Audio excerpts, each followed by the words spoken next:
Dark Knights, Batman Lost #1. So the you know that the one shots for this whole Dark Knights metal have been just excellent. There hasn't been a bad one in the bunch. And when I say, oh, this one's weaker or this, they're still good. It's just if you line them up, it would be like, you know, least good to best good or something like that. You know, they're all entertaining, and this is no different. So right here, if you're just saying, oh, well, did you think it's good or bad? You could turn it off because, hey, it's excellent. Check it out. Question is, how good and why? It's one thing to say, oh, yeah, it's good, but, you know, you got to figure out why. And in this case, let's go down the line. First, you can tell right here, the art is really good. The shading, the colors, everything makes the book have an atmosphere. And this is one of those that this is a horror story. It really is. It's a horror story told with a superhero. And Batman fits. He fits a horror story. Now, it's also a psychological drama. Starts off with a young girl going to her granddad Batman. Bruce Wayne is a grandfather, and his granddaughter wants to hear a story, and he's been writing down all of his stories so he doesn't forget them. You know, and they're all titled by the same way that we know them: The Long Halloween, Nightfall, so forth and so on. And she picks out his first case. And while he's reading it, he notices that certain elements of the story have changed. And he's confused about this. You know, well, that's not the way it's supposed to be.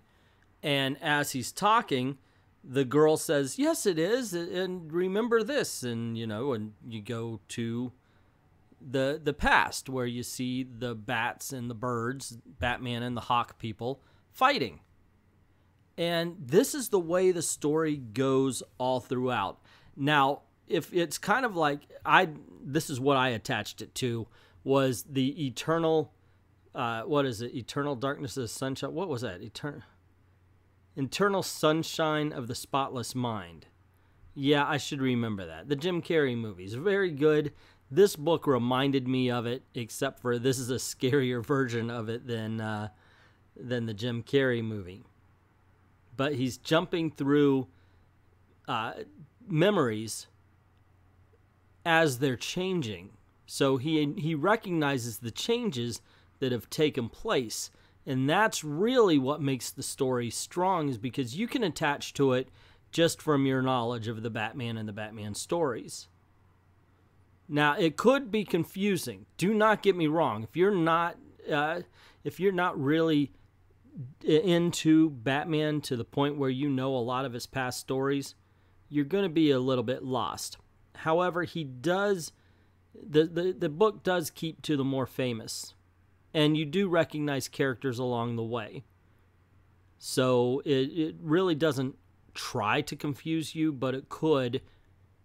However, once again, creates a great atmosphere, tells a good story, and at the very least moves the story along to the point where we see where Batman is at in it. We've seen versions of Batman, but this, I believe anyway, we are getting the Batman and his struggle, and it's all mental.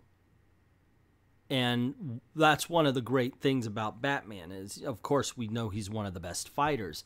We know that he's one of the best detectives. And none of that could be possible if it were not for his indomitable will. So all throughout, as the illusions are trying to fool him, as they are trying to convince him that what they present is real, he himself is trying to convince himself that he is the Batman. He knows what goes on in his own mind, and he's trying to remain himself. So it really is a psychological struggle, and it's happening in a guy who, even though he's, you know, intelligent, even though he is the world's greatest detective, he usually solves things physically. And this, in my opinion, has just elevated the story so much. And now, if I were to have any little nitpick, and mind you, this is a nitpick, I would like to see little details, little things that make him Batman, but the doubtful. There could be a little bit more struggle as we're going through each little illusion, each story. That would be that, but like I said, that is a nit to pick because it is absolutely fine the way it is. Because what it presents to us is the Batman that is behind the Batman that we all love. I mean, like I said, he picks up little clues and little tells that everything is wrong. Nothing is right. It's all, he is in a trap. And when it's finally admitted, when it's finally revealed to him, he stands up. He says, well, I am Batman. I must get out of here. And Barbados, I'm not exactly sure how that's said, realizes he's done it. And he's like, hey, you know, you got to stay here. I'm verbatim, obviously. Not verbatim, I mean, you know. But, so, once again, the inner struggle begins. He knows what he has to do. And so he sets out to do it. And that's one of the best things in the world. And it's got a bit of a twist ending as well. Something you never thought you would see Batman ever do. And to me, once again, it just makes the book all that much better. And it makes me really want to get the next one. The real worst thing about all of these Dark Knights books is the fact that they don't come out immediately after you finish the one you just read. I mean, that's the big thing. I read this and I was like, okay, bring on the next. I want to read The Batman Who Laughs. I want to read The Batman Who Laughs. Come on. But of course, you have to wait until today at this recording anyway. So I'm all jazzed for that as well. Anyway, I was dealing with personal issues. When this first came out, wasn't able to review it then. That's why I'm reviewing it as of this recording late. And I still hope you enjoyed it. I definitely enjoyed reading it, and I definitely enjoyed putting the mic on and talking about it. Let me know what you think in the comments below. What was I right about? What am I wrong about? How did you feel about Batman Lost? Where does it fit in the one-shots to you? Put that in the comments below. Also, if you like this video, you've heard this before, I'm sure, click like. Definitely share because that gets the word out there.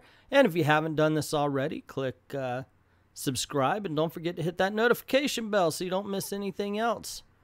Also, this is the way we make our living. So if you don't mind, head on over to Patreon. Go to VIDME. They've got a tip jar there. Links are in the description below. Drop $1 in the till. Help us keep the lights on. Help us keep making videos like this. I'd like to thank everybody who's already done that. And to everyone, all the true believers that like to emergency bat turn into a comic shop every Wednesday, thank you very, very much for watching. The Penguin and his 10 goons are plotting in a back room. Pow, crash, boom, bam, in leaps the Batman, making life safe again for all the Gotham citizens. He's so bitchin', he's so brave, it's bad.